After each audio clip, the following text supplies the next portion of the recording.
Dracula by Bram Stoker. Chapter 14. Mina Harker's Journal. 23 September. Jonathan is better after a bad night. I am so glad that he has plenty of work to do, for that keeps his mind off the terrible things, and oh, I am rejoiced that he is not now weighed down with the responsibility of his new position. I knew he would be true to himself, and now how proud I am to see my Jonathan rising to the height of his advancement and keeping pace in all ways with the duties that come upon him. He will be away all day till late, for he said he could not lunch at home. My household work is done, so I shall take his foreign journal and lock myself up in my room and read it. 24 September. I hadn't the heart to write last night. That terrible record of Jonathan's upset me so. Poor dear. How he must have suffered, whether it be true or only imagination. I wonder if there is any truth in it at all. Did he get his brain fever and then write all those terrible things, or had he some cause for it all? I suppose I shall never know, for I dare not open the subject to him. And yet, that man we saw yesterday, he seemed quite certain of him. Poor fellow. I suppose it was a funeral upset him and sent his mind back on some train of thought. He believes it all himself.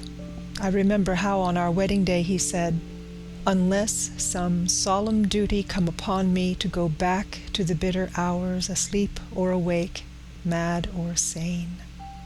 There seems to be through it all some thread of continuity. That fearful Count was coming to London. If it should be, and he came to London, with its teeming millions, there may be a solemn duty, and if it come, we must not shrink from it. I shall be prepared. I shall get my typewriter this very hour and begin transcribing. Then we shall be ready for other eyes, if required.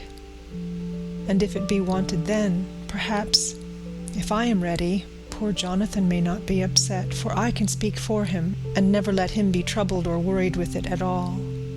If ever Jonathan quite gets over the nervousness, he may want to tell me of it all, and I can ask him questions and find out things, and see how I may comfort him. Letter, Van Helsing to Mrs. Harker. 24 September. Confidence.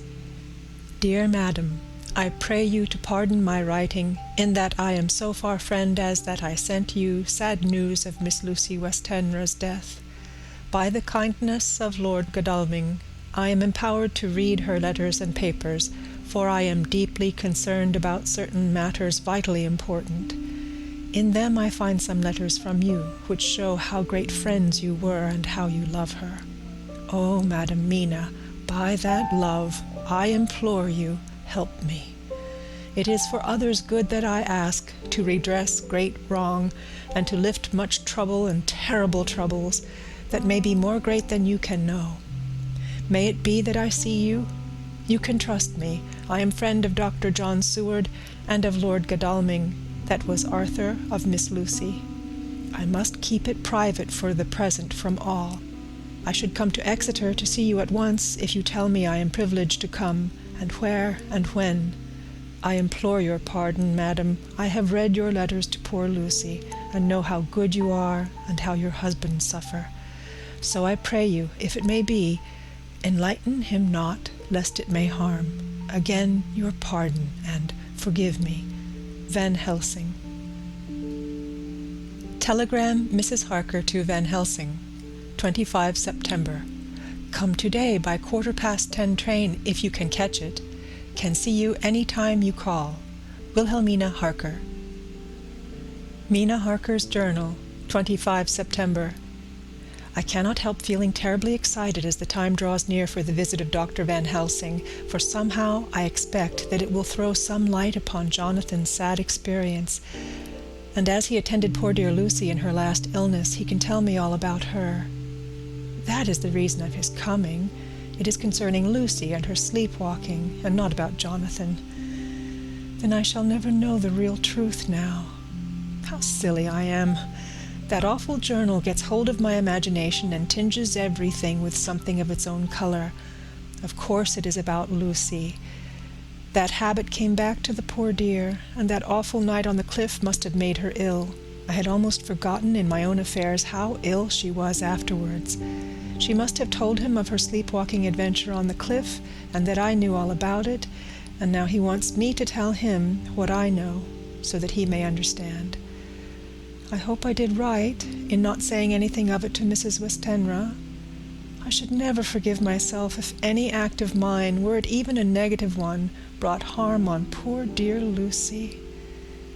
I hope, too, Dr. Van Helsing will not blame me. I have had so much trouble and anxiety of late that I feel I cannot bear more just at present.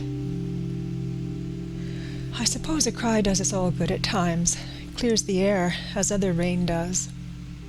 Perhaps it was reading the journal yesterday that upset me, and then Jonathan went away this morning to stay away from me a whole day and night, the first time we have been parted since our marriage. I do hope the dear fellow will take care of himself, and that nothing will occur to upset him. It is 2:00, and the doctor will be here soon now. I shall say nothing of Jonathan's journal, unless he asks me. I am so glad I have typewritten out my own journal, so that in case he asks about Lucy I can hand it to him. It will save much questioning. Later. He has come and gone. Oh, what a strange meeting, and how it all makes my head whirl round. I feel like one in a dream. Can it be all possible, or even a part of it? If I had not read Jonathan's journal first, I should never have accepted even a possibility. Poor, dear Jonathan. How he must have suffered. Please the good God, all this may not upset him again. I shall try to save him from it. But it may be even a consolation and a help to him, terrible though it be, and awful in its consequences, to know for certain that his eyes and ears and brain did not deceive him, and that it is all true. It may be that it is the doubt which haunts him, and that when the doubt is removed, no matter which, waking or dreaming, may prove the truth, he will be more satisfied and better able to bear the shock. Dr. Van Helsing must be a good man as well as a clever one if he is Arthur's friend and Dr. Seward's, and if they brought him all the way from Holland to look after Lucy. I feel from having seen him that he is good and kind and of a noble nature. When he comes tomorrow, I shall ask him about Jonathan, and then, please God, all this sorrow and anxiety may lead to a good end. I used to think I would like to practice interviewing. Jonathan's friend on the Exeter News told him that memory is everything in such work, that you must be able to put down exactly almost every word spoken, even if you had to refine some of it afterwards. Here was a rare interview. I shall try to record it verbatim. It was 2:30 when the knock came. I took my courage à deux mains and waited.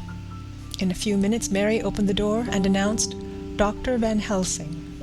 I rose and bowed, and he came towards me, a man of medium weight, strongly built, with his shoulders set back over a broad, deep chest and a neck well balanced on the trunk, as the head is on the neck. The poise of the head strikes me at once as indicative of thought and power. The head is noble, well-sized, broad, and large behind the ears. The face, clean-shaven, shows a hard, square chin, a large, resolute, mobile mouth, a good-sized nose, rather straight, but with quick, sensitive nostrils that seem to broaden as the big, bushy brows come down and the mouth tightens. The forehead is broad and fine, rising at first almost straight and then sloping back over two bumps or ridges wide apart. Such a forehead that the reddish hair cannot possibly tumble over it, but falls naturally back and to the sides. Big dark blue eyes were set widely apart and are quick and tender or stern with the man's moods. He said to me, "Mrs. Harker, is it not?" I bowed assent. "That was Miss Mina Murray?" Again I assented. It is Mina Murray that I came to see, that was friend of that poor dear child Lucy Westenra.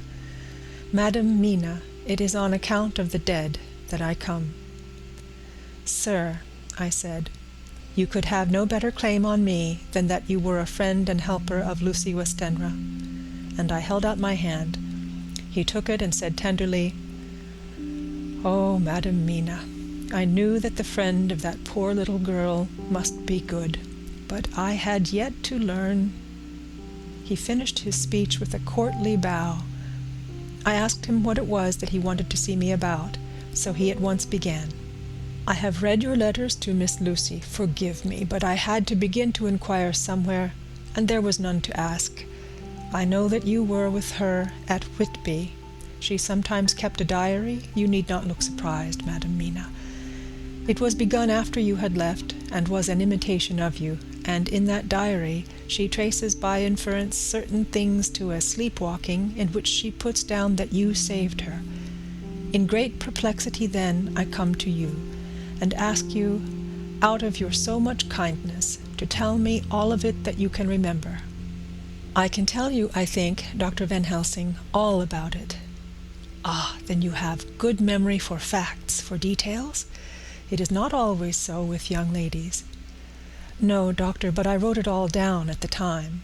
I can show it to you, if you like. Oh, Madam Mina, I will be grateful. You will do me much favor. I could not resist the temptation of mystifying him a bit. I suppose it is some taste of the original apple that remains still in our mouths. So I handed him the shorthand diary. He took it with a grateful bow and said, May I read it?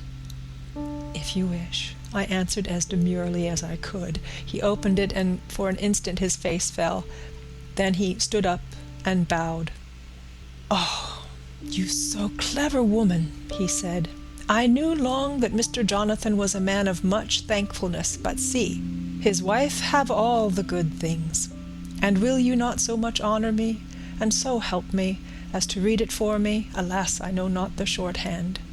By this time my little joke was over, and I was almost ashamed, so I took the typewritten copy from my work-basket and handed it to him. Forgive me, I said, I could not help it, but I had been thinking that it was of dear Lucy that you wished to ask, and so that you might not have time to wait, not on my account, but because I know your time must be precious, I have written it out on the typewriter for you. He took it, and his eyes glistened. You are so good, he said. And may I read it now? I may want to ask you some things when I have read. By all means, I said.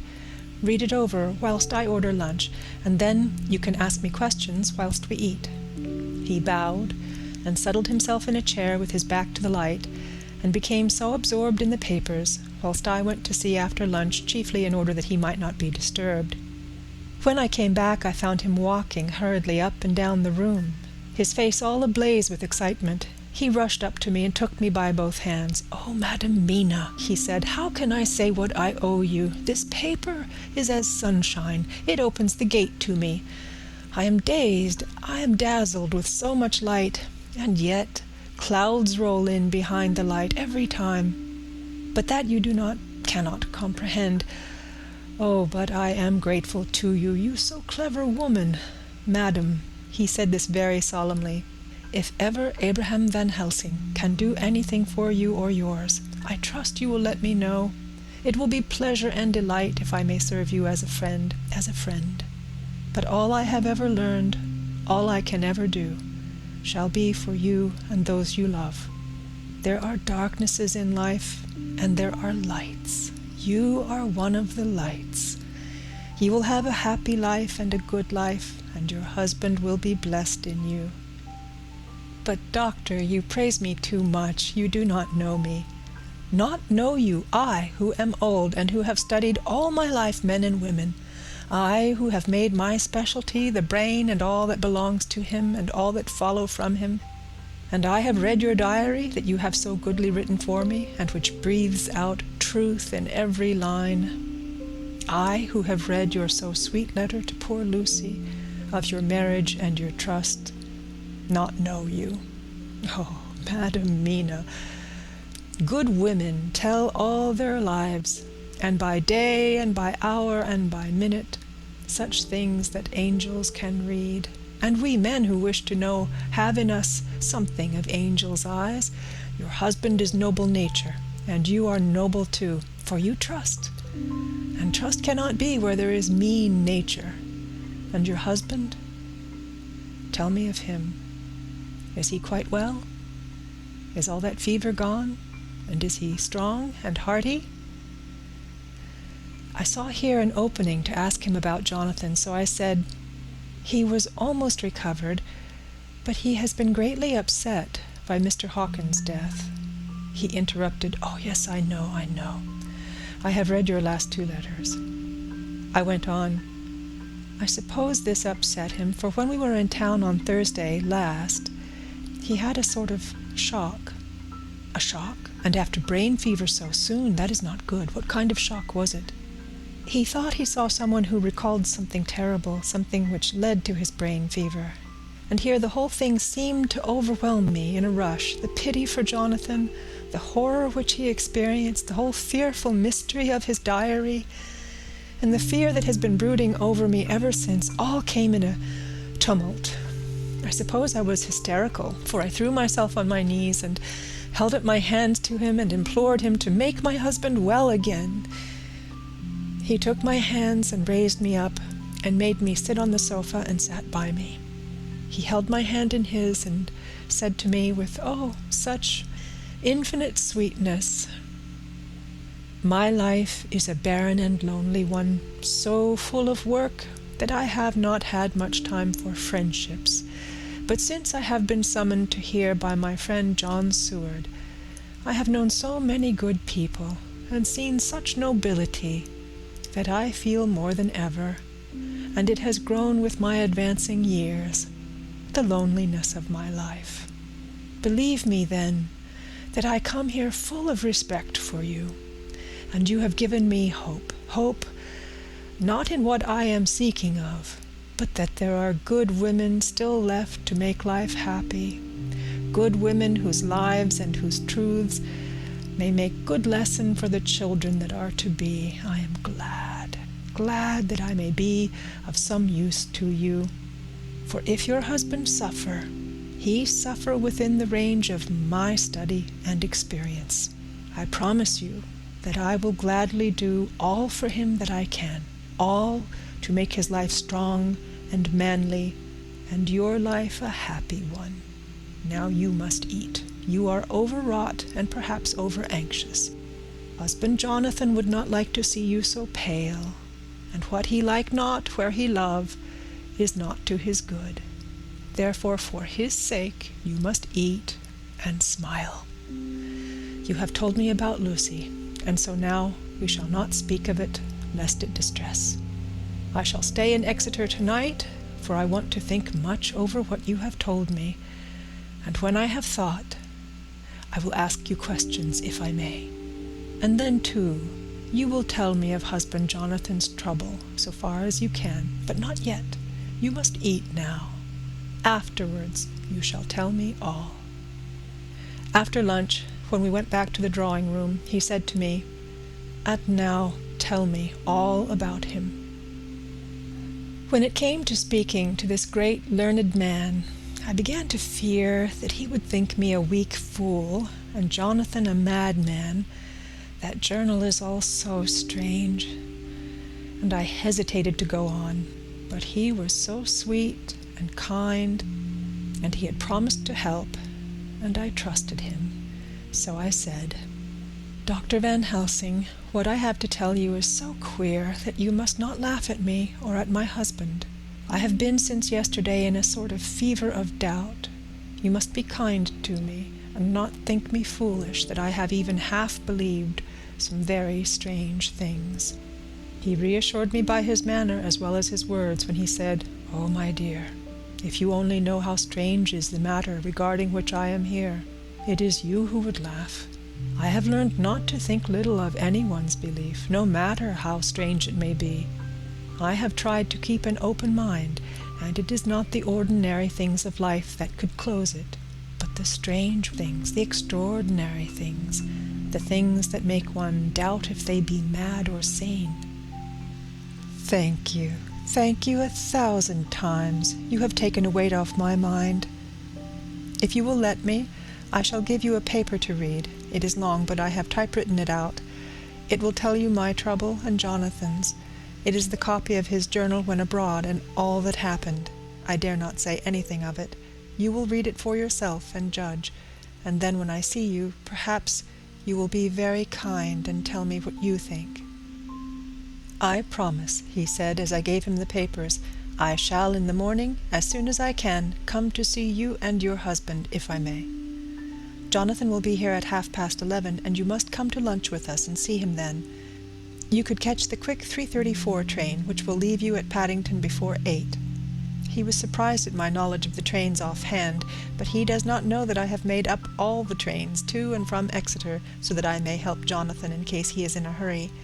So he took the papers with him and went away, and I sit here thinking, I don't know what. Letter by hand, Van Helsing to Mrs. Harker. 25 September, 6 o'clock. Dear Madam Mina, I have read your husband's so wonderful diary. You may sleep without doubt. Strange and terrible as it is true. I will pledge my life on it. It may be worse for others, but for him and you there is no dread. He is a noble fellow, and let me tell you from experience of men, that one who would do as he did in going down that wall and to that room, aye, and going a second time, is not one to be injured in permanence by a shock. His brain and his heart are all right, this I swear, before I have even seen him, so be at rest. I shall have much to ask him of other things. I am blessed that today I come to see you, for I have learned all at once so much that again I am dazzled more than ever, and I must think. Yours, the most faithful, Abraham Van Helsing. Letter, Mrs. Harker to Van Helsing. 25 September, 6:30 p.m. My dear Dr. Van Helsing, 1,000 thanks for your kind letter, which has taken a great weight off my mind. And yet, if it be true, what terrible things there are in the world, and what an awful thing if that man, that monster, be really in London. I fear to think. I have this moment, whilst writing, had a letter from Jonathan, saying that he leaves by the 6:25 tonight from Launceston, and will be here at 10:18, so that I shall have no fear tonight. Will you, therefore, instead of lunching with us, please come to breakfast at 8 o'clock, if this be not too early for you. You can get away, if you are in a hurry, by the 10:30 train, which will bring you to Paddington by 2:35. Do not answer this, as I shall take it that, if I do not hear, you will come to breakfast. Believe me, your faithful and grateful friend, Mina Harker. Jonathan Harker's Journal, 26 September. I thought never to write in this diary again, but the time has come. When I got home last night, Mina had supper ready, and when we had supped, she told me of Van Helsing's visit, and of her having given him the 2 diaries copied out, and of how anxious she has been about me. She showed me in the doctor's letter that all I wrote down was true. It seems to have made a new man of me. It was the doubt as to the reality of the whole thing that knocked me over. I felt impotent and in the dark and distrustful. But now that I know, I am not afraid, even of the Count. He has succeeded after all, then, in his design in getting to London, and it was he I saw. He has got younger, and how? Van Helsing is the man to unmask him and hunt him out, if he is anything like what Mina says. We sat late and talked it over. Mina is dressing, and I shall call at the hotel in a few minutes and bring him over. He was, I think, surprised to see me. When I came into the room where he was and introduced myself, he took me by the shoulder and turned my face round to the light and said, after a sharp scrutiny, "But Madam Mina told me you were ill, that you had had a shock." It was so funny to hear my wife called Madam Mina by this kindly, strong-faced old man. I smiled and said, "I was ill. I have had a shock, but you have cured me already." "And how?" "By your letter to Mina last night. I was in doubt, and then everything took a hue of unreality, and I did not know what to trust. even the evidence of my own senses. Not knowing what to trust, I did not know what to do, and so had only to keep on working in what had hitherto been the groove of my life. The groove ceased to avail me, and I mistrusted myself. Doctor, you don't know what it is to doubt everything, even yourself. No, you don't. You couldn't with eyebrows like yours. He seemed pleased and laughed as he said, "So, you are a physiognomist. I learn more here with each hour. I am with so much pleasure coming to you to breakfast, and oh, sir, you will pardon praise from an old man, but you are blessed in your wife." I would listen to him go on praising Mina for a day, so I simply nodded and stood silent. She is one of God's women, fashioned by his own hand to show us men and other women that there is a heaven where we can enter, and that its light can be here on earth. So true, so sweet, so noble, so little an egoist, and that, let me tell you, is much in this age, so skeptical and selfish.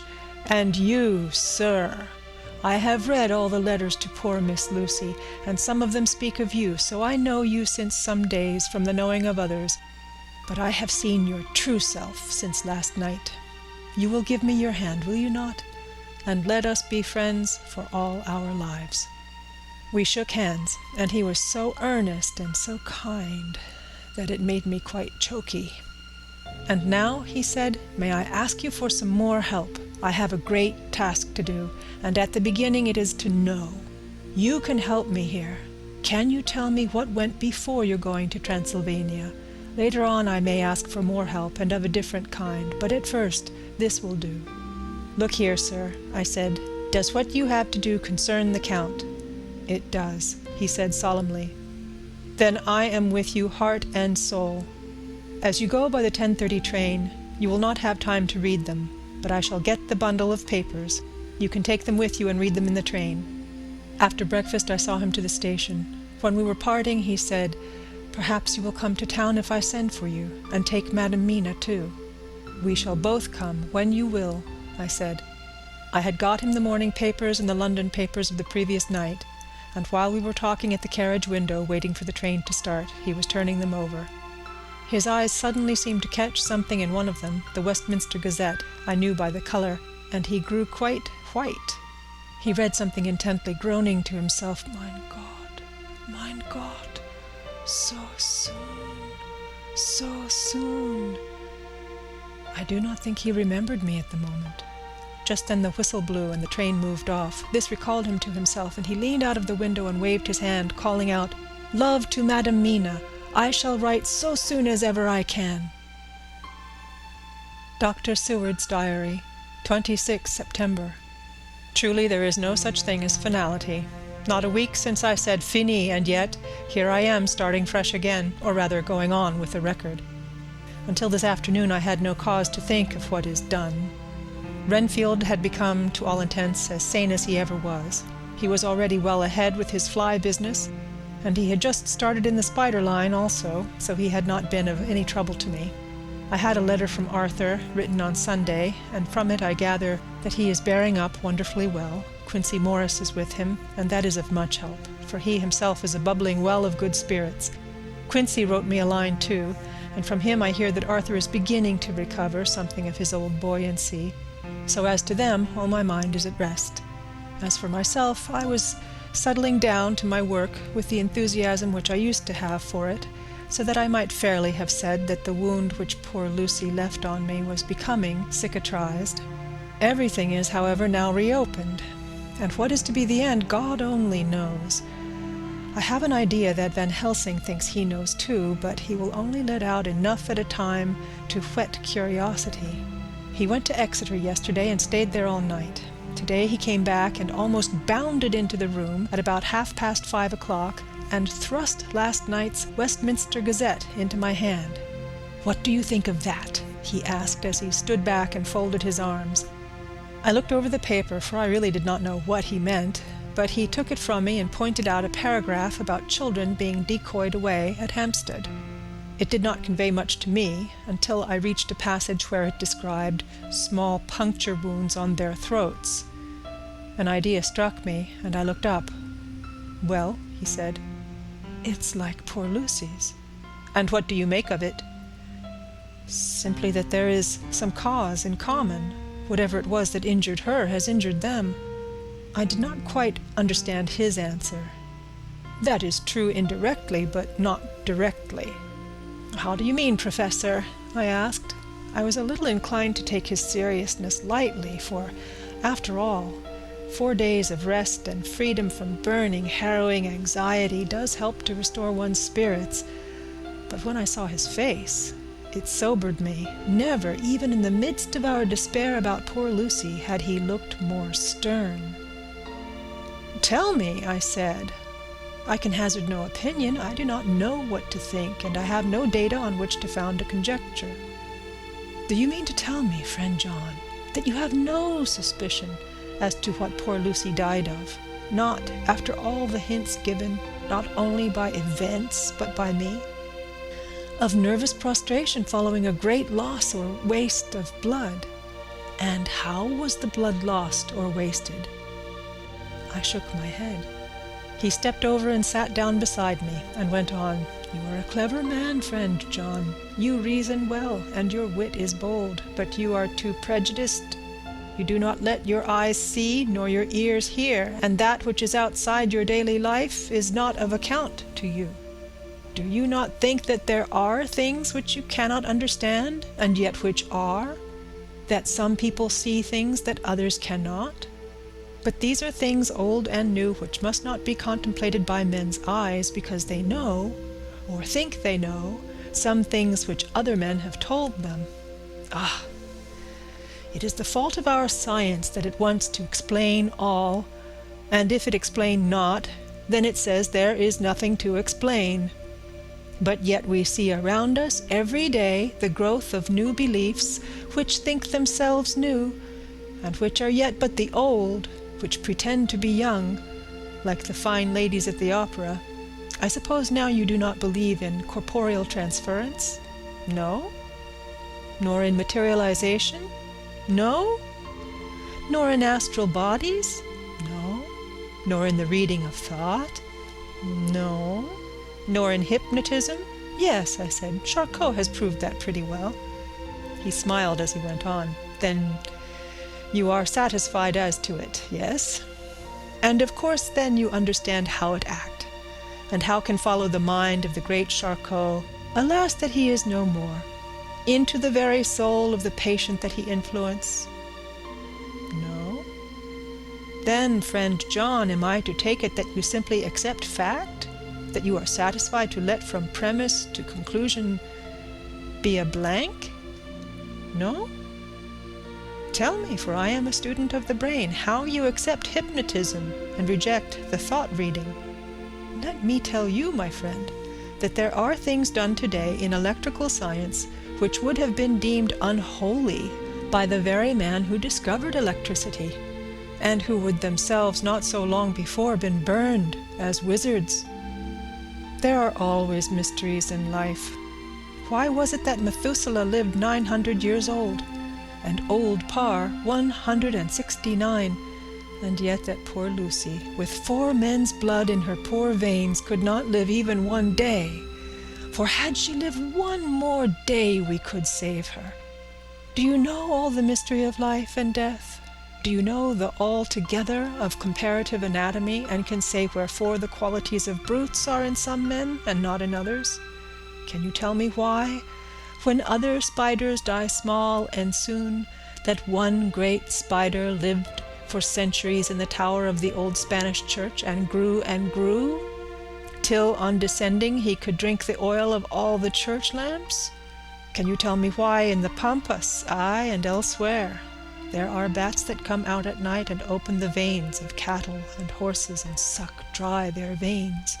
How in some islands of the western seas there are bats which hang on the trees all day, and those who have seen describe as like giant nuts or pods, and that when the sailors sleep on the deck, because that it is hot, flit down on them, and then in the morning are found dead men, white as even Miss Lucy was. Good God! God, Professor, I said, starting up. Do you mean to tell me that Lucy was bitten by such a bat? And that such a thing is here in London in the 19th century? He waved his hand for silence and went on. Can you tell me why the tortoise lives more long than generations of men, why the elephant goes on till he sees dynasties, and why the parrot never die only of bite of cat or dog or other complaint? Can you tell me why men believe in all ages and places that there are men and women who cannot die? We all know, because science has vouched for the fact, that there have been toads shut up in rocks for thousands of years, shut in one so small hole that only hold him since the youth of the world.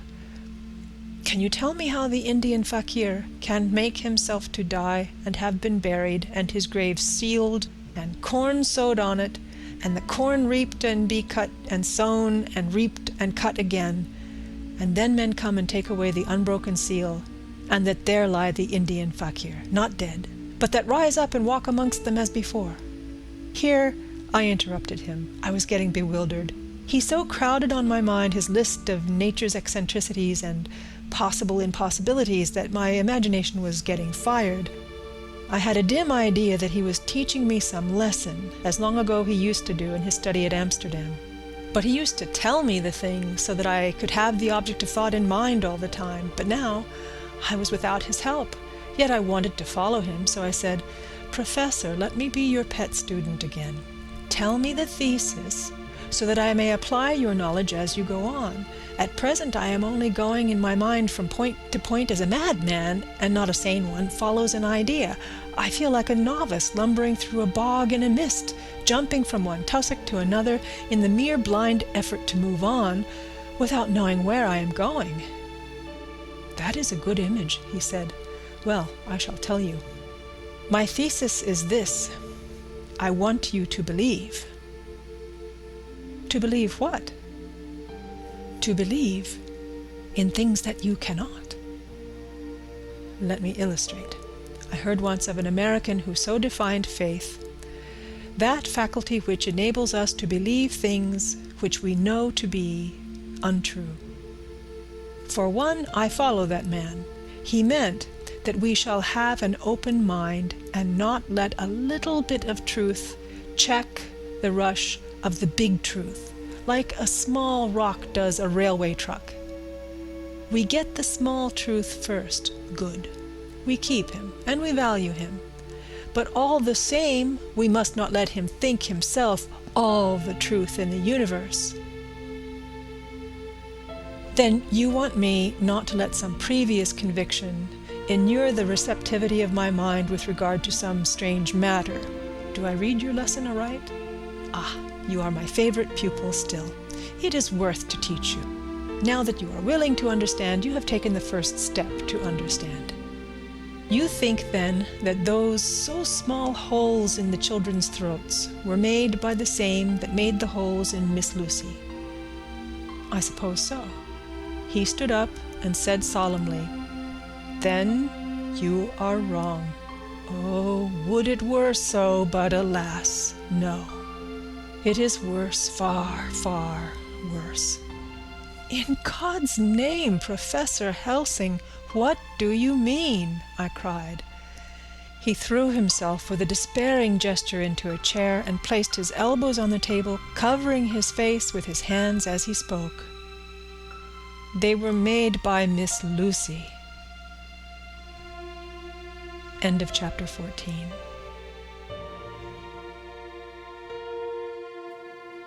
Dracula by Bram Stoker. Chapter 15.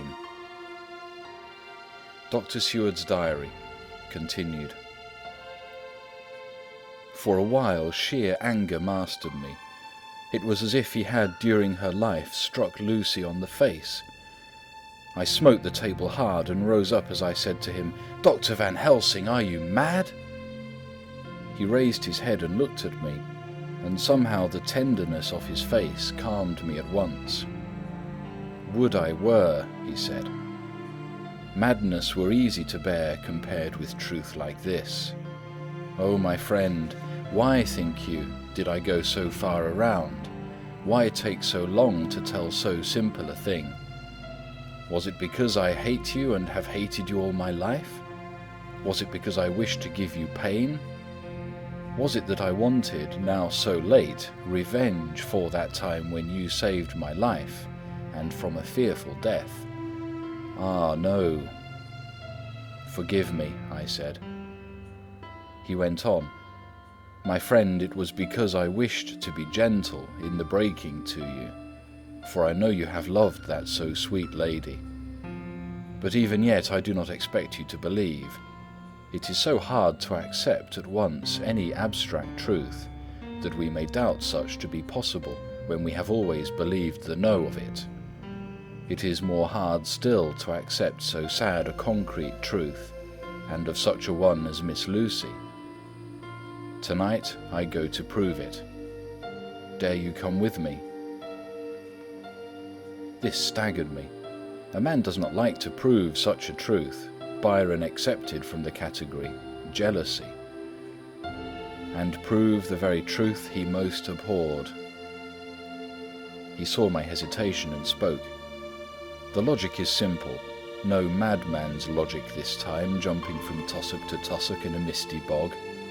If it not be true, then proof will be relief. At worst it will not harm. If it be true, there is the dread. Yet every dread should help my cause, for in it is some need of belief. Come, I tell you what I propose.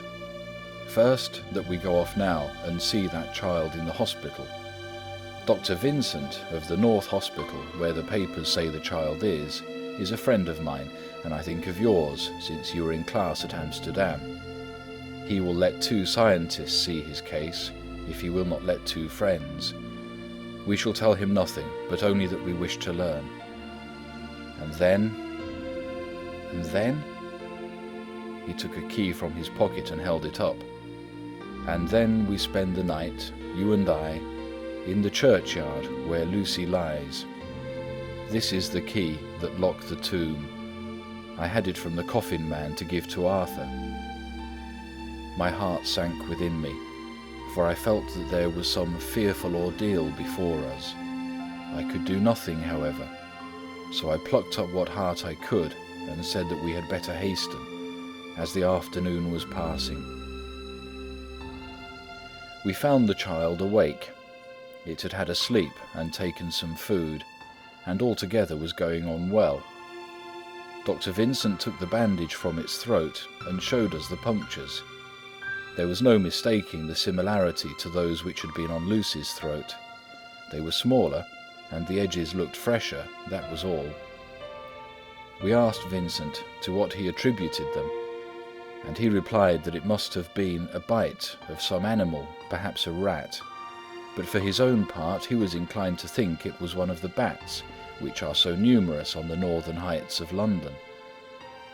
Out of so many harmless ones, he said, there may be some wild specimen from the south, of a more malignant species. Some sailor may have brought one home, and it managed to escape.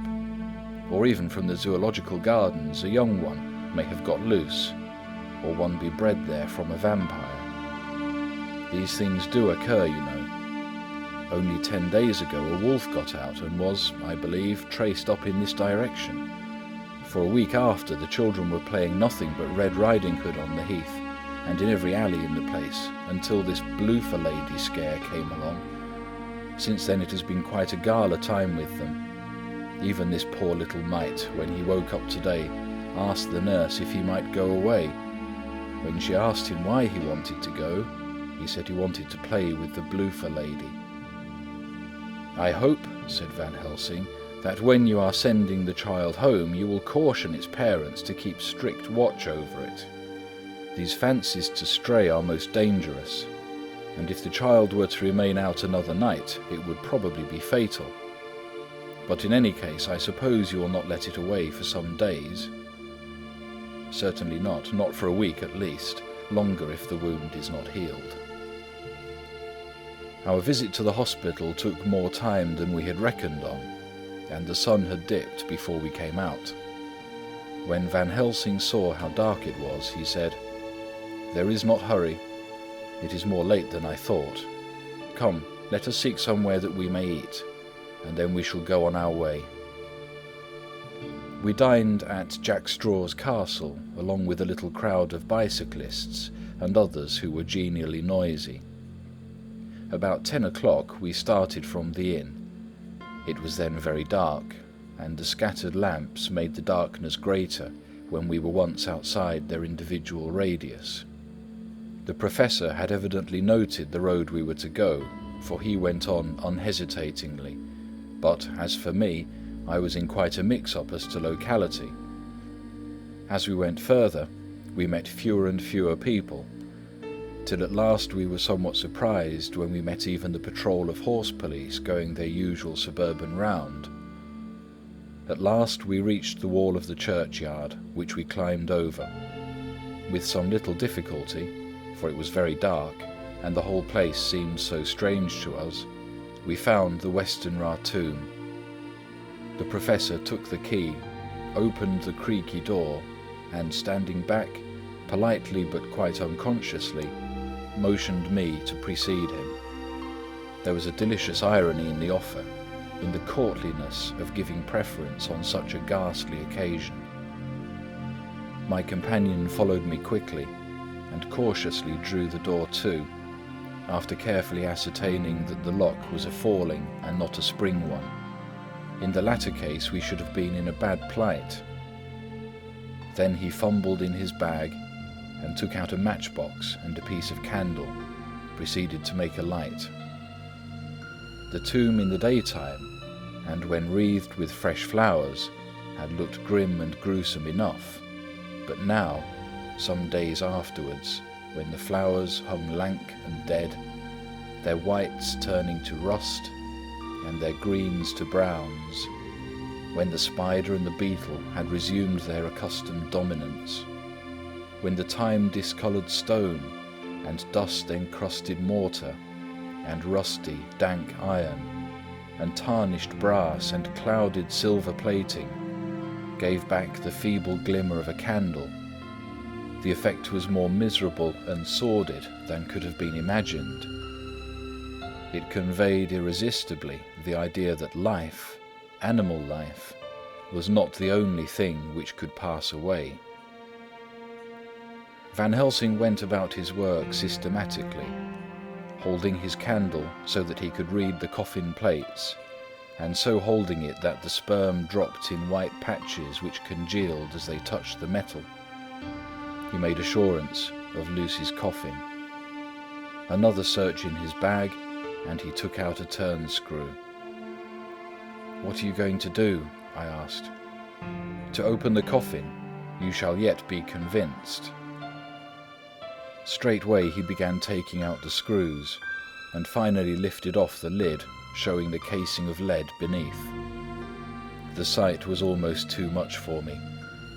It seemed to be as much an affront to the dead as it would have been to have stripped off her clothing in her sleep whilst living. I actually took hold of his hand to stop him. He only said, "You shall see," and again fumbling in his bag took out a tiny fret saw. Striking the turn screw through the lead with a swift downward stab which made me wince, he made a small hole, which was, however, big enough to admit the point of the saw. I had expected a rush of gas from the weak old corpse. We doctors, who have had to study our dangers, have to become accustomed to such things, and I drew back towards the door. But the professor never stopped for a moment. He soared down a couple of feet along one side of the lead coffin, and then across and down the other side. Taking the edge of the loose flange, he bent it back towards the foot of the coffin, and holding up the candle into the aperture, motioned me to look. I drew near and looked. The coffin was empty. It was certainly a surprise to me and gave me a considerable shock, but Van Helsing was unmoved. He was now more sure than ever of his ground, and so emboldened to proceed in his work. "Are you satisfied now, friend John?" he asked. I felt all the dogged argumentativeness of my nature awake within me, as I answered him. "I'm satisfied that Lucy's body is not in that coffin, but that only proves one thing." "And what is that, friend John?" "That it is not there." "That is good logic," he said, "so far as it goes. But how can you, account for it not being there?" "Perhaps a body snatcher," I suggested. "Some of the undertaker's people may have stolen it." I felt that I was speaking folly, and yet it was the only real cause which I could suggest. The professor sighed. "Ah well," he said, "we must have more proof. Come with me." He put on the coffin lid again, gathered up all his things and placed them in the bag, blew out the light and placed the candle also in the bag. We opened the door and went out. Behind us, he closed the door and locked it. He handed me the key, saying, "Will you keep it? You had better be assured." I laughed. It was not a very cheerful laugh, I'm bound to say, as I motioned him to keep it. "A key is nothing," I said. "There are many duplicates, and anyhow it is not difficult to pick a lock of this kind." He said nothing, but put the key in his pocket. Then he told me to watch at one side of the churchyard, whilst he would watch at the other. I took up my place behind a yew tree, and I saw his dark figure move until the intervening headstones and trees hid it from my sight. It was a lonely vigil. Just after I had taken my place, I heard a distant clock strike 12, and in time came 1 and 2. I was chilled and unnerved, and angry with the professor for taking me on such an errand, and with myself for coming. I was too cold and too sleepy to be keenly observant, and not sleepy enough to betray my trust. So altogether I had a dreary, miserable time. Suddenly, as I turned round, I thought I saw something like a white streak moving between 2 dark yew trees at the side of the churchyard farthest from the tomb. At the same time, a dark mass moved from the professor's side of the ground and hurriedly went towards it. Then I too moved, but I had to go round headstones and railed off tombs, and I stumbled over graves. The sky was overcast, and somewhere far off an early cock crew. A little ways off, beyond a line of scattered juniper trees which marked the pathway to the church, a white, dim figure flitted in the direction of the tomb. The tomb itself was hidden by trees, and I could not see where the figure had disappeared. I heard the rustle of actual movement where I had first seen the white figure, and coming over, found the professor holding in his arms a tiny child. When he saw me, he held it out to me and said, "Are you satisfied now?" "No," I said, in a way that I felt was aggressive. "Do you not see the child?" "Yes, it is a child, but who brought it here? And is it wounded?" "We shall see," said the professor, and with one impulse we took our way out of the churchyard, he carrying the sleeping child.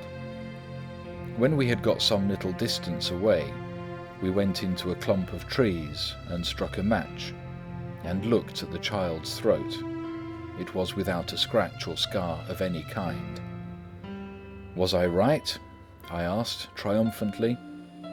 "We were just in time," said the professor, thankfully.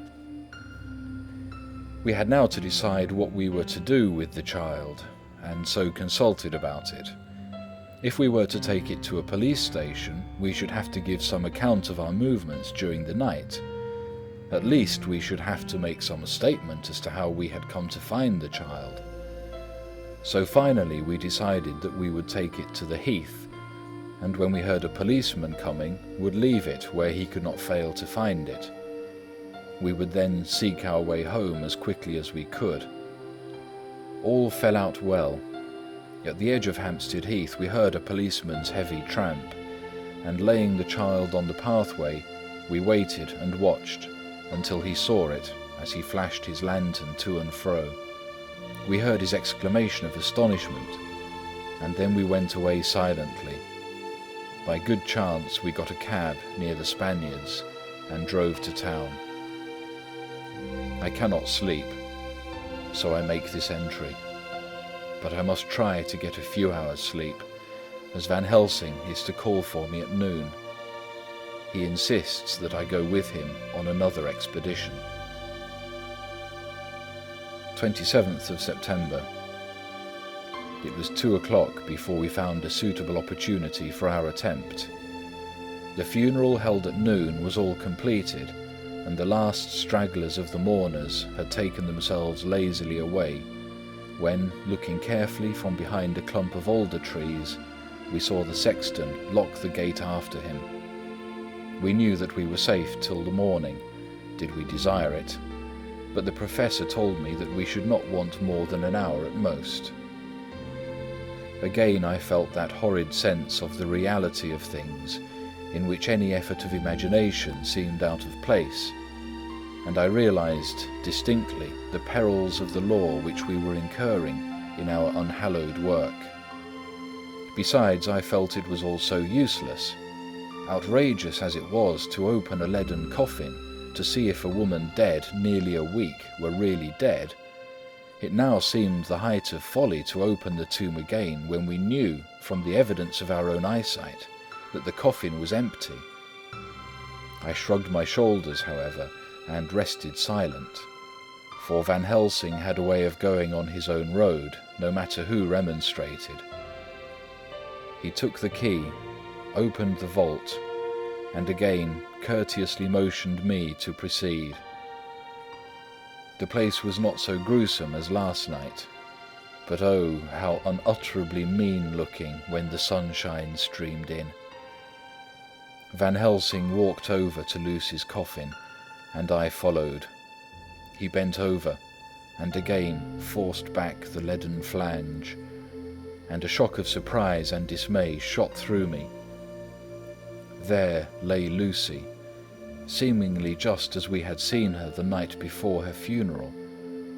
She was, if possible, more radiantly beautiful than ever, and I could not believe that she was dead. The lips were red, nay, redder than before, and on the cheeks was a delicate bloom. "Is this a juggle?" I said to him. "Are you convinced now?" said the professor in response, and as he spoke he put over his hand, and in a way that made me shudder, pulled back the dead lips and showed the white teeth. "See," he went on, "they are even sharper than before. With this, and he touched one of the canine teeth and that below it, the little children can be bitten. Are you of belief now, friend John?" Once more argumentative hostility woke within me. I could not accept such an overwhelming idea as he suggested. So, with an attempt to argue, of which I was even at the moment ashamed, I said, "She may have been placed here since last night." "Indeed? That is so, and by whom?" "I do not know. Someone has done it." "And yet she has been dead 1 week. Most peoples in that time would not look so." I had no answer for this, so was silent. Van Helsing did not seem to notice my silence. At any rate, he showed neither chagrin nor triumph. He was looking intently at the face of the dead woman, raising the eyelids and looking at the eyes, and once more opening the lips and examining the teeth. Then he turned to me and said, "Here there is one thing which is different from all recorded. Here is some dual life that is not as the common. She was bitten by the vampire when she was in a trance, sleepwalking. Oh, you start. You do not know that, friend John, but you shall know it later. And in trance could he best come to take more blood. In trance she dies, and in trance she is undead too. So it is that she differ from all other. Usually when the undead sleep at home," as he spoke he made a comprehensive sweep of his arm to designate what to a vampire was home, "their face show what they are. But this so sweet that was when she not undead, she go back to the nothings of the common dead. There is no malign there, see, and so it make hard that I must kill her in her sleep. This turned my blood cold, and it began to dawn upon me that I was accepting Van Helsing's theories. But if she were really dead, what was there of terror in the idea of killing her? He looked up at me, and evidently saw the change in my face, for he said almost joyously, "Ah, you believe now!" I answered, "Do not press me too hard all at once. I am willing to accept. How will you do this bloody work?" "I shall cut off her head and fill her mouth with garlic, and I shall drive a stake through her body." It made me shudder to think of so mutilating the body of the woman whom I had loved. And yet the feeling was not so strong as I had expected.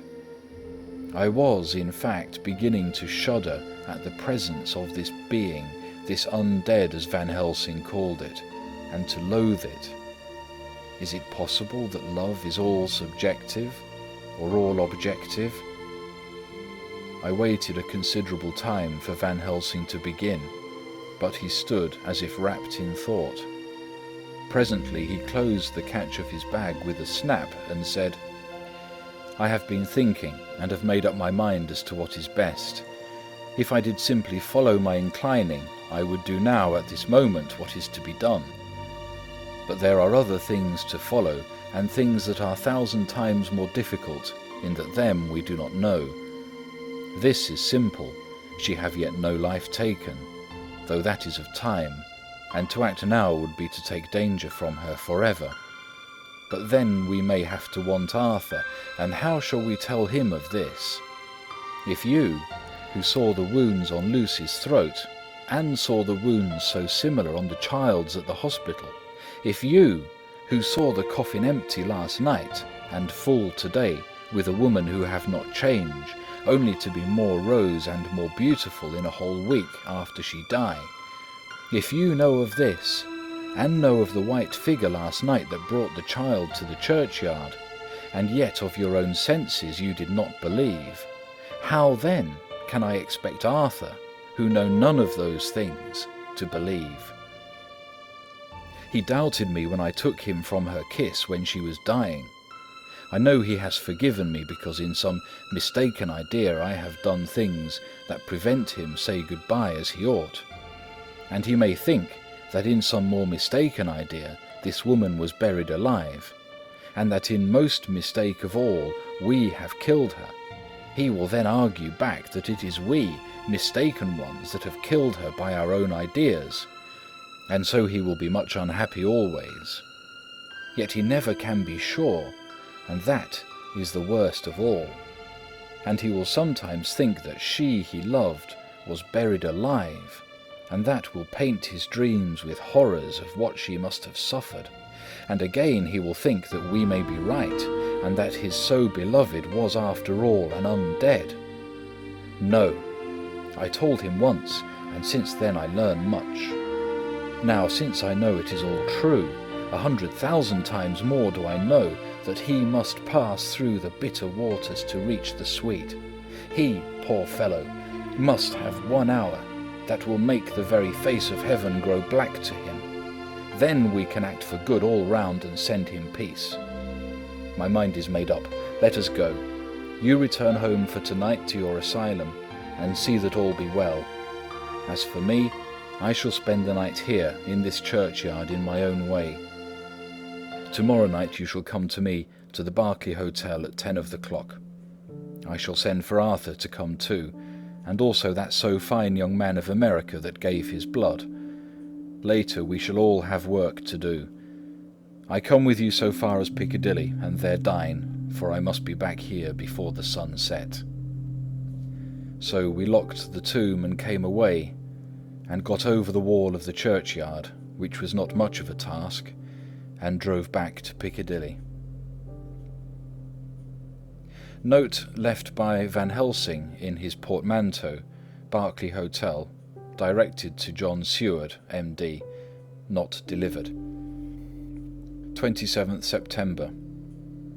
Friend John, I write this in case anything should happen. I go alone to watch in that churchyard. It pleases me that the undead, Miss Lucy, shall not leave tonight, so that on the morrow night she may be more eager. Therefore I shall fix some things she like not, garlic and a crucifix, and so seal up the door of the tomb. She is young as undead, and will heed. Moreover, these are only to prevent her coming out. They may not prevail on her wanting to get in, for then the undead is desperate, and must find the line of least resistance whatsoever it may be. I shall be at hand all the night from sunset till after sunrise, and if there be aught that may be learned, I shall learn it. For Miss Lucy, or from her, I have no fear, but that other, to whom is there that she is undead, he have not the power to seek her tomb and find shelter. He is cunning, as I know from Mr. Jonathan, and from the way that all along he have fooled us when he played with us for Miss Lucy's life, and we lost, and in many ways the undead are strong. He have always the strength in his hand of 20 men, even we 4 who gave our strength to Miss Lucy, it also is all to him. Besides, he can summon his wolf, and I know not what. So if it be that he come hither on this night, he shall find me, but none other shall, until it be too late. But it may be that he will not attempt the place. There is no reason why he should. His hunting ground is more full of game than the churchyard where the undead woman sleeps, and the one old man watch. Therefore, I write this in case. Take the papers that are with this, the diaries of Harker and the rest, and read them, and then find this great undead, and cut off his head, and burn his heart, or drive a stake through it, so that the world may rest from him. If it be so, farewell. Van Helsing. Dr. Seward's Diary, 28th of September. It is wonderful what a good night's sleep will do for one. Yesterday I was almost willing to accept Van Helsing's monstrous ideas, but now they seem to start out lurid before me, as outrages on common sense. I have no doubt that he believes it all. I wonder if his mind can have become in any way unhinged. Surely there must be some rational explanation of all these mysterious things. Is it possible that the Professor can have done it himself? He is so abnormally clever that if he went off his head, he would carry out his intent with regard to some fixed idea in a wonderful way. I'm loath to think it, and indeed it would be almost as great a marvel as the other, to find that Van Helsing was mad. But anyhow, I shall watch him carefully. I may get some light on the mystery. 29th of September. Last night, at a little before 10 o'clock, Arthur and Quincy came into Van Helsing's room. He told us all what he wanted us to do, but especially addressing himself to Arthur, as if all our wills were centred in his. He began by saying that he hoped we would all come with him too. For, he said, there is a grave duty to be done there. You were doubtless surprised at my letter. This query was directly addressed to Lord Godalming. I was. It rather upset me for a bit. There has been so much trouble around my house of late that I could do without any more. I have been curious too as to what you mean. Quincy and I talked it over, but the more we talked, the more puzzled we got, till now I can say for myself that I'm about up a tree as to any meaning about anything. Me too, said Quincy Morris laconically. Oh, said the Professor, then you are nearer the beginning, both of you, than friend John here, who has to go a long way back before he can ever get so far as to begin. It was evident that he recognized my return to my old doubting frame of mind, without my saying a word. Then, turning to the other two, he said with intense gravity, "I want your permission to do what I think good this night. It is, I know, much to ask, and when you know what it is I propose to do, you will know, and only then how much. Therefore may I ask that you promise me in the dark, so that afterwards, though you may be angry with me for a time, I must not disguise from myself the possibility that such may be, you shall not blame yourselves for anything." "That's frank anyhow," broke in Quincy. "I'll answer for the Professor. I don't quite see his drift, but I swear he's honest, and that's good enough for me." "I thank you, sir," said Van Helsing proudly. "I have done myself the honour of counting you one trusting friend, and such endorsement is dear to me." He held out a hand, which Quincy took. Then Arthur spoke out. "Dr. Van Helsing, I don't quite like to buy a pig in a poke, as they say in Scotland, and if it be anything in which my honour as a gentleman, or my faith as a Christian, is concerned, I cannot make such a promise. If you can assure me that what you intend does not violate either of these two, then I give my consent at once, though for the life of me I cannot understand what you're driving at."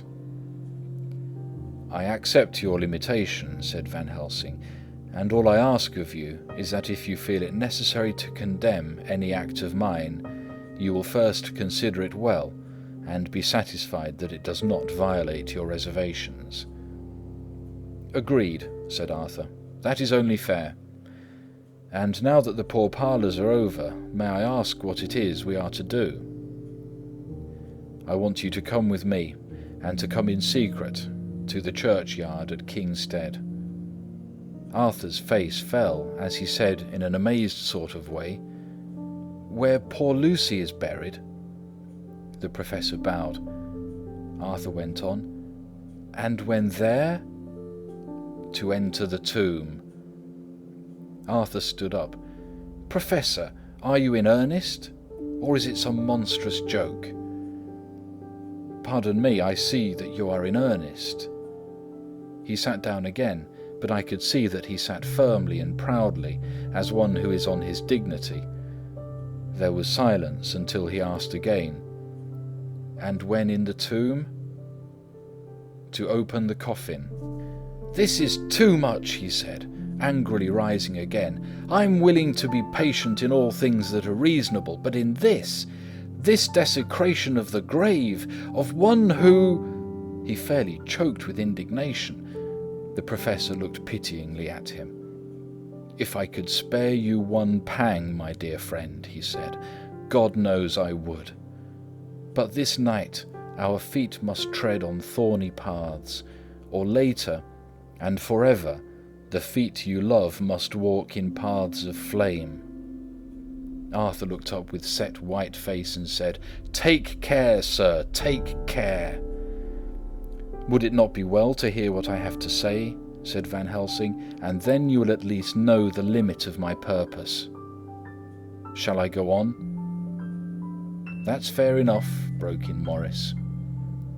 After a pause, Van Helsing went on, evidently with an effort. "Miss Lucy is dead, is it not so?" "Yes." "Then there can be no wrong to her. But if she is not dead—" Arthur jumped to his feet. "Good God!" he cried. "What do you mean? Has there been any mistake? Has she been buried alive?" He groaned in anguish that not even hope could soften. "I did not say she was alive, my child. I did not think it. I go no further than to say that she might be undead." "Undead? Not alive? What do you mean? Is this all a nightmare, or what is it?" "There are mysteries which men can only guess at, which age by age they may solve only in part. Believe me, we are now on the verge of one. But I have not done. May I cut off the head of dead Miss Lucy?" "Heavens and earth, no!" cried Arthur in a storm of passion. "Not for the wide world will I consent to any mutilation of her dead body. Dr. Van Helsing, you try me too far. What have I done to you, that you should torture me so? What did that poor, sweet girl do, that you should want to cast such dishonour on her grave? Are you mad, that you speak such things? Or am I mad to listen to them? Don't dare think more of such a desecration. I shall not give my consent to anything you do. I have a duty to do in protecting her grave from outrage, and by God I shall do it." Van Helsing rose up from where he had all the time been seated, and said, gravely and sternly, "My Lord Godalming, I, too, have a duty to do, a duty to others, a duty to you, a duty to the dead, and by God I shall do it. All I ask you now is that you come with me, that you look and listen, and if, when later I make the same request, you do not be more eager for its fulfilment even than I am, then I shall do my duty, whatever it may seem to me. And then, to follow your lordship's wishes, I shall hold myself at your disposal, to render an account to you when and where you will." His voice broke a little, and he went on with a voice full of pity. "But I beseech you, do not go forth in anger with me. In a long life of acts which were often not pleasant to do, and which sometimes did wring my heart, I have never had so heavy a task as now. Believe me, that if the time come for you to change your mind towards me, one look from you will wipe away all this so sad hour, for I would do what a man can to save you from sorrow. Just think, for why should I give myself so much labour and so much of sorrow? I have come here from my own land to do what I can of good, at the first to please my friend John, and then to help a sweet young lady whom too I come to love. For her, I am ashamed to say so much, but I say it in kindness, I gave what you gave, the blood of my veins. I gave it. I who was not, like you, her lover, but only her physician and her friend. I gave her my nights and days, before death, after death. And if my death can do her good even now, when she is the dead undead, she shall have it freely." He said this with a very grave, sweet pride, and Arthur was much affected by it. He took the old man's hand and said in a broken voice, "Oh, it is hard to think of it, and I cannot understand, but at least I shall go with you and wait." End of chapter 15. Dracula by Bram Stoker. Chapter 16. Dr. Seward's Diary. Continued. It was just 12:15 when we got into the churchyard over the low wall. The night was dark, with occasional gleams of moonlight between the dents of the heavy clouds that scudded across the sky. We all kept somehow close together, with Van Helsing slightly in front as he led the way. When we had come close to the tomb, I looked well at Arthur, for I feared the proximity to a place laden with so sorrowful a memory would upset him, but he bore himself well. I took it that the very mystery of the proceeding was in some way a counteractant to his grief. The professor unlocked the door, and seeing a natural hesitation amongst us for various reasons, solved the difficulty by entering first himself. The rest of us followed, and he closed the door. He then lit a dark lantern and pointed to a coffin. Arthur stepped forward, hesitantly. Van Helsing said to me, "You were with me here yesterday. Was the body of Miss Lucy in that coffin?" It was. The professor turned to the rest, saying, "You hear? And yet there is no one who does not believe with me." He took his screwdriver and again took off the lid of the coffin. Arthur looked on, very pale and silent. When the lid was removed, he stepped forward. He evidently did not know there was a leaden coffin, or at any rate had not thought of it. When he saw the rent in the lead, the blood rushed to his face for an instant, but as quickly fell away again, so that he remained of a ghastly whiteness. He was still silent. Van Helsing forced back the leaden flange, and we all looked in and recoiled. The coffin was empty. For several minutes no one spoke a word. The silence was broken by Quincy Morris. "Professor, I answered for you. Your word is all I want. I wouldn't ask such a thing ordinarily. I wouldn't so dishonor you as to imply a doubt. But this is a mystery that goes beyond all honor or dishonor. Is this your doing?" "I swear to you, by all that I hold sacred, that I have not removed or touched her. What happened was this. 2 nights ago my friend Seward and I came here, with good purpose, believe me. I opened that coffin, which was then sealed up, and we found it as now, empty. We then waited, and saw something white come through the trees. The next day we came here in daytime, and she lay there. Did she not, friend John?" "Yes." "That night we were just in time.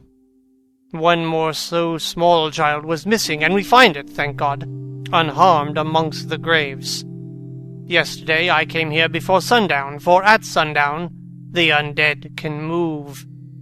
I waited here all night till the sun rose, but I saw nothing. It was most probable that it was because I had lain over the clamps of those doors garlic which the undead cannot bear, and other things which they shun. Last night there was no exodus, so tonight before sundown I took away my garlic and other things, and so it is we find this coffin empty. But bear with me. So far, there is much that is strange. Wait you with me outside, unseen and unheard, and things much stranger are yet to be. So," here he shut the dark slide of his lantern, "now to the outside." He opened the door, and we filed out, he coming last and locking the door behind him. Oh, but it seemed fresh and pure in the night air after the terror of that vault. How sweet it was to see the clouds race by, and the passing gleams of the moonlight between the scudding crowds crossing and passing, like the gladness and sorrow of a man's life. How sweet it was to breathe the fresh air that had no taint of death and decay. How humanizing to see the red lighting of the sky beyond the hill, and to hear far away the muffled roar that marks the life of a great city. Each in his own way was solemn and overcome. Arthur was silent and was, I could see, striving to grasp the purpose and inner meaning of the mystery. I was myself tolerably patient and half inclined again to throw aside doubt and to accept Van Helsing's conclusions. Quincy Morris was phlegmatic in the way of a man who accepts all things, and accepts them in the spirit of cool bravery, with hazard of all he has at stake. Not being able to smoke, he cut himself a good-sized plug of tobacco and began to chew. As to Van Helsing, he was employed in a definite way. First, he took from his bag a mass of what looked like thin, wafer-like biscuit, which was carefully rolled up in a white napkin. Next he took out a double handful of some whitish stuff, like dough or putty. He crumbled the wafer up fine and worked it into the mass between his hands. This he then took, and rolling it into thin strips, began to lay them into the crevices between the door and its setting in the tomb. I was somewhat puzzled by this, and being close, asked him what it was that he was doing. Arthur and Quincy drew near also, as they too were curious. He answered, "I am closing the tomb so that the undead may not enter." "And is that stuff you have there going to do it?" "It is." "What is that which you are using?" This time the question came by Arthur.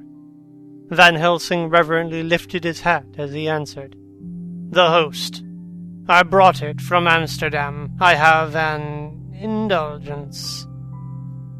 It was an answer that appalled the most skeptical of us, and we felt individually that in the presence of such earnest purpose as the Professor's, a purpose which could thus use the, to him, most sacred of things, it was impossible to distrust.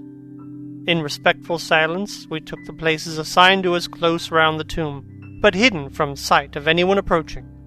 I pitied the others, especially Arthur. I had myself been apprenticed by my former visits to this watching horror, and yet I, who had up to an hour ago repudiated the proofs, felt my heart sink within me. Never did tombs look so ghastly white. Never did cypress or yew or juniper seem the embodiment of funeral gloom. Never did tree or grass wave or rustle so ominously. Never did bow creak so mysteriously, and never did the far-away howling of dogs send such a woeful presage through the night. There was a long spell of silence, big, aching, void, and then from the Professor a keen "tss." He pointed, and far down the avenue of yews we saw a white figure advance, a dim white figure, which held something dark at its breast. The figure stopped, and at the moment a startling prominence, a dark-haired woman dressed in the cerements of the grave. We could not see the face, for it was bent down over what we saw to be a fair-haired child. There was a pause, and a sharp little cry, such as a child gives in sleep, or a dog as it lies before the fire in dreams. We were starting forward, but the Professor's warning hand, seen by us as he stood behind the yew tree, kept us back. And then, as we looked, the white figure moved forwards again. It was now near enough for us to see clearly, and the moonlight still held. My own heart grew cold as ice, and I could hear the gasp of Arthur as we recognized the features of Lucy Westenra. Lucy Westenra, but yet how changed! The sweetness was turned to adamantine, heartless cruelty, and the purity to voluptuous wantonness. Van Helsing stepped out, and obedient to his gesture we all advanced too. The four of us ranged in a line before the door of the tomb. Van Helsing raised his lantern and drew the slide. By the concentrated light that fell on Lucy's face, we could see that lips were crimson with fresh blood, and that the stream had trickled over her chin and stained the purity of her lawn death robe. We shuddered with horror. I could see by the tremulous light that even Van Helsing's iron nerve had failed. Arthur was next to me, and if I had not seized his arm and held him up, he would have fallen. When Lucy, I called the thing that was before us Lucy because it bore her shape, saw us, she drew back with an angry snarl, such as a cat gives when taken unawares. Then her eyes ranged over us. Lucy's eyes in form and color, but Lucy's eyes unclean and full of hellfire instead of the pure, gentle orbs we knew. At that moment, the remnant of my love passed into hate and loathing. Had she then to be killed, I could have done it with savage delight. As she looked, her eyes blazed with unholy light, and the face became wreathed with a voluptuous smile. Oh, God, how it made me shudder to see it! With a careless motion, she flung to the ground, callous as a devil, the child that up to now she had clutched strenuously to her breast, growling over it as a dog growls over a bone. The child gave a sharp cry and lay there moaning. There was a cold-bloodedness in the act which wrung a groan from Arthur. When she advanced to him, with outstretched arms and a wanton smile, he fell back and hid his face in his hands. She still advanced, however, with a languorous, voluptuous grace, said, "Come to me, Arthur. Leave these others and come to me. My arms are hungry for you. Come, and we can rest together. Come, my husband, come." There was something diabolically sweet in her tones. something of the tinkling of glass when struck, which rang through the brains even of us who heard the words addressed to another. As for Arthur, he seemed under a spell. Moving his hands from his face, he opened wide his arms. She was leaping for them when Van Helsing sprang forward and held between them his little golden crucifix. She recoiled from it and, with a suddenly distorted face full of rage, dashed past him as if to enter the tomb. When within a foot or two of the door, however, she stopped, as if arrested by some irresistible force. Then she turned, and her face was shown in the clear burst of moonlight and by the lamp, which had now no quiver from Van Helsing's nerves. Never did I see such baffled malice on a face, and never, I trust, shall such ever be seen again by my mortal eyes. The beautiful color became livid. The eyes seemed to throw out sparks of hellfire. The brows were wrinkled, as though the folds of flesh were the coils of Medusa's snakes, and the lovely blood-stained mouth grew to an open square, as in the passion masks of the Greeks and Japanese. If ever a face meant death, if looks could kill, we saw it at that moment. And so for full half a minute, which seemed an eternity, she remained between the lifted crucifix and the sacred closing of her means of entry. Van Helsing broke the silence by asking Arthur, "Answer me, oh my friend, am I to proceed in my work?" "Do as you will, friend, do as you will. There can be no horror like this ever any more," and he groaned in spirit. Quincy and I simultaneously moved towards him and took his arms. We could hear the click of the closing lantern as Van Helsing held it down. Coming close to the tomb, he began to remove from the chink some of the sacred emblem which he had placed there. We all looked on with horrified amazement as we saw, when he stood back, the woman, with a corporeal body as real at that moment as our own, pass through the interstice where scarce a knife blade could have gone. We all felt a glad sense of relief when we saw the professor calmly restoring the strings of putty to the edges of the door. When this was done, he lifted the child and said, "Come now, my friends. We can do no more till tomorrow. There is a funeral at noon, so here we shall all come before long after that. The friends of the dead will all be gone by 2, and when the sexton locks the gate we shall remain. Then there is more to do, but not like this of tonight. As for this little one, he is not much harmed, and by tomorrow night he shall be well. We shall leave him where the police will find him, as on the other night, and then to home." Coming close to Arthur, he said, "My friend Arthur, you have had a sore trial, but after, when you look back, you will see how it was necessary. You are now in the bitter waters, my child. By this time tomorrow you will, please God, have passed them, and have drunk of the sweet waters, so do not mourn overmuch. Till then, I shall not ask you to forgive me." Arthur and Quincy came home with me, and we tried to cheer each other on the way. We had left behind the child in safety and were tired, so we all slept with more or less reality of sleep. 29 September, night.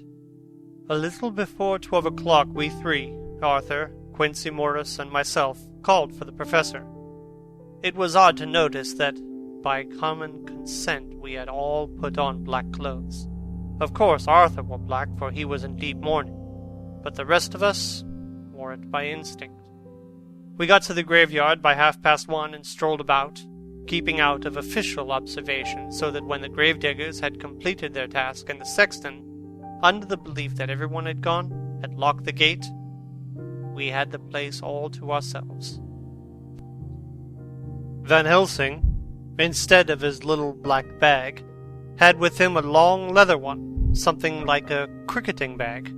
It was manifestly of fair weight. When we were alone and had heard the last of the footsteps die out up the road, we silently, as if by ordered intention, followed the professor to the tomb. He unlocked the door and we entered, closing it behind us. Then he took from his bag the lantern, which he lit, and also 2 wax candles which, when lighted, he stuck by melting their own ends on other coffins, so that they might give light sufficient to work by. When he again lifted the lid off Lucy's coffin, we all looked, Arthur trembling like an aspen, and saw that the corpse lay there in all its deadly beauty. But there was no love in my own heart, nothing but loathing for the foul thing which had taken Lucy's shape without her soul. I could see even Arthur's face grow hard as he looked. Presently he said to Van Helsing, "Is this really Lucy's body, or only a demon in her shape?" "It is her body, and yet not it. But wait a while, and you shall see her as she was, and is." She seemed like a nightmare of Lucy as she lay there, the pointed teeth, the blood-stained, voluptuous mouth, which made one shudder to see the whole carnal and unspirited appearance, seeming like a devilish mockery of Lucy's sweet purity. Van Helsing, with his usual methodicalness, began taking the various contents from his bag and placing them ready for use.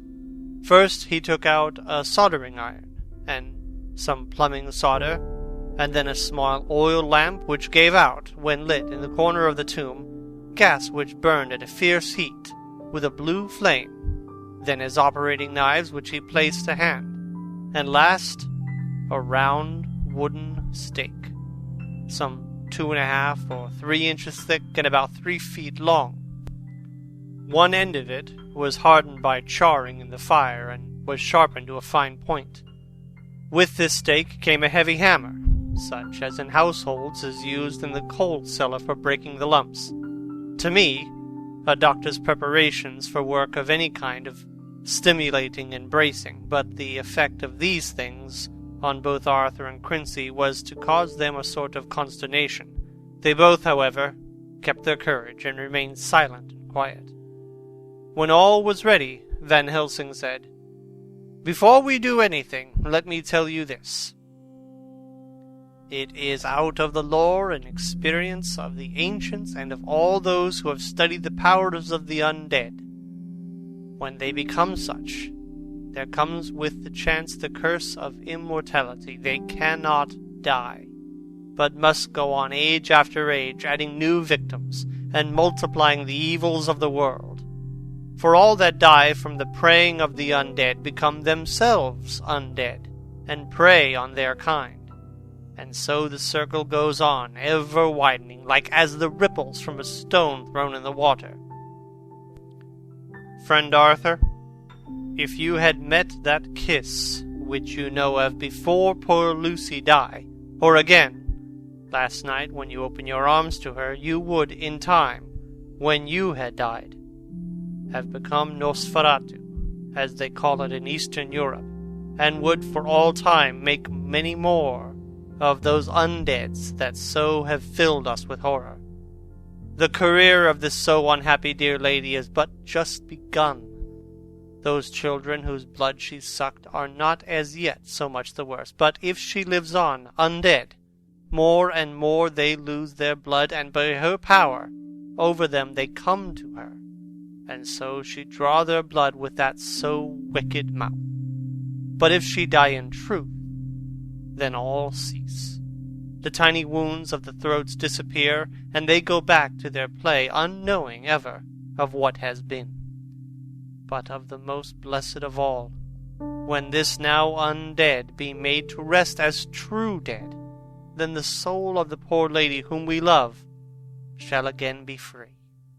Instead of working wickedness by night and growing more debased in the assimilating of it by day, she shall take her place with the other angels, so that, my friend, it will be a blessed hand for her that shall strike the blow that sets her free.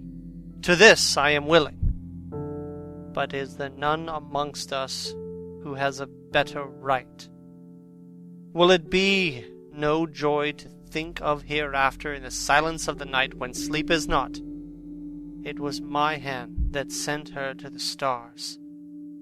It was the hand of him that loved her best, the hand that of all she would herself have chosen, had it been to her to choose. Tell me if there is one such amongst us. We all looked at Arthur. He saw, too, what we all did, the infinite kindness which suggested that his should be the hand which would restore Lucy to us as a holy and not unholy memory. He stepped forward and said bravely, though his hand trembled and his face was pale as snow, "My true friend, from the bottom of my broken heart I thank you. Tell me what I am to do, and I shall not falter." Van Helsing laid a hand on his shoulder and said, "Brave lad, a moment's courage, and it is done. This stake must be driven through her. It will be a fearful ordeal. Be not deceived in that.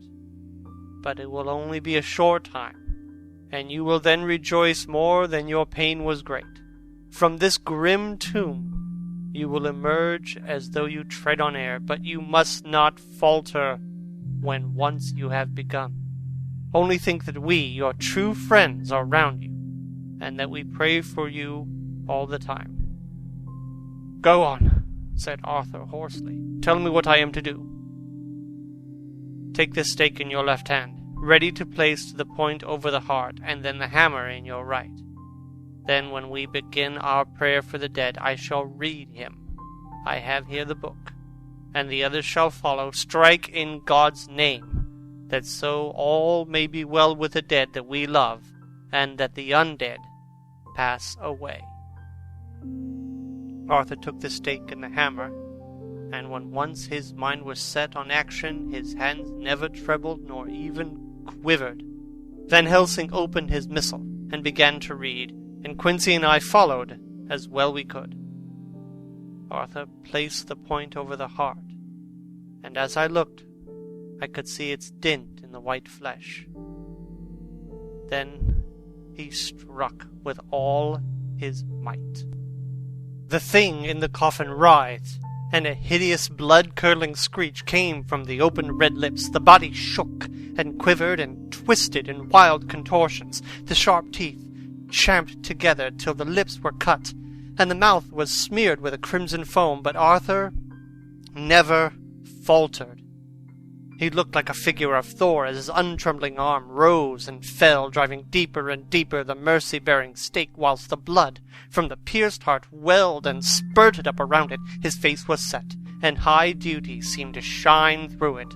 The sight of it gave us courage, so that our voices seemed to ring through the little vault, and then the writhing and quivering of the body became less, and the teeth seemed to champ, and the face to quiver. Finally, it lay still. The terrible task was over. The hammer fell from Arthur's hand. He reeled and would have fallen had we not caught him. The great drops of sweat sprang from his forehead, and his breath came in broken gasps. It had indeed been an awful strain on him, and had he not been forced to his task by more than human considerations, he could never have gone through with it. For a few minutes we were so taken up with him that we did not look toward the coffin. When we did, however, a murmur of startled surprise ran from one to the other of us. We gazed so eagerly that Arthur rose, for he had been seated on the ground, and came and looked too, and then a glad, strange light broke over his face and dispelled altogether the gloom of horror that lay upon it. There, in the coffin, lay no longer the foul thing that we had so dreaded and grown to hate, that the work of her destruction was yielded as a privilege to the one best entitled to it, but Lucy, as we had seen her in life, with her face of unequaled sweetness and purity. True, that there were there, as we had seen them in life, the traces of care and pain and waste. But these were all dear to us, for they marked her truth to what we knew. One and all we felt that the holy calm that lay like sunshine over the wasted face and form was only an earthly token and symbol of the calm that was to reign forever. Van Helsing came and laid his hand on Arthur's shoulder and said to him, "And now, Arthur, my friend, dear lad, am I not forgiven?"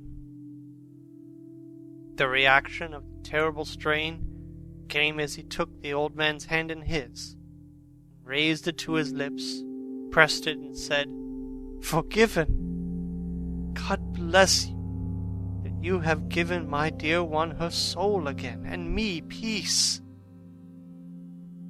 He put his hands on the professor's shoulders, and laying his head on his breast, cried for a while silently, whilst we stood unmoving. When he raised his head, Van Helsing said to him, "And now, my child, you may kiss her. Kiss her dead lips, if you will, as she would have you to, if for her to choose. For she is not a grinning devil now, not any more a foul thing for all eternity, no longer. She is the devil's undead. She is God's true dead, whose soul is with him." Arthur bent and kissed her, and then we sent him and Quincy out of the tomb. The professor and I sawed the top off the stake, leaving the point of it in the body. Then we cut off the head and filled the mouth with garlic. We soldered up the leaden coffin, screwed on the coffin lid, and gathered up our belongings, came away. When the professor locked the door, he gave the key to Arthur. Outside, the air was sweet. The sun shone and the birds sang, and it seemed as if all nature were tuned to a different pitch. There was gladness and mirth and peace everywhere, for we were at rest ourselves on one account, and we were glad, though it was with a tempered joy.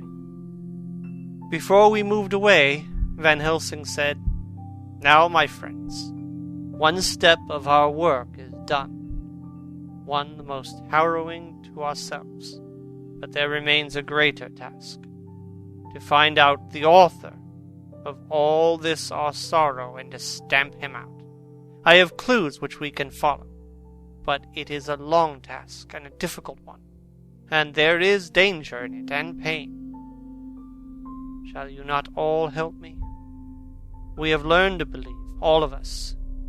Is it not so? And since so, do we not see our duty?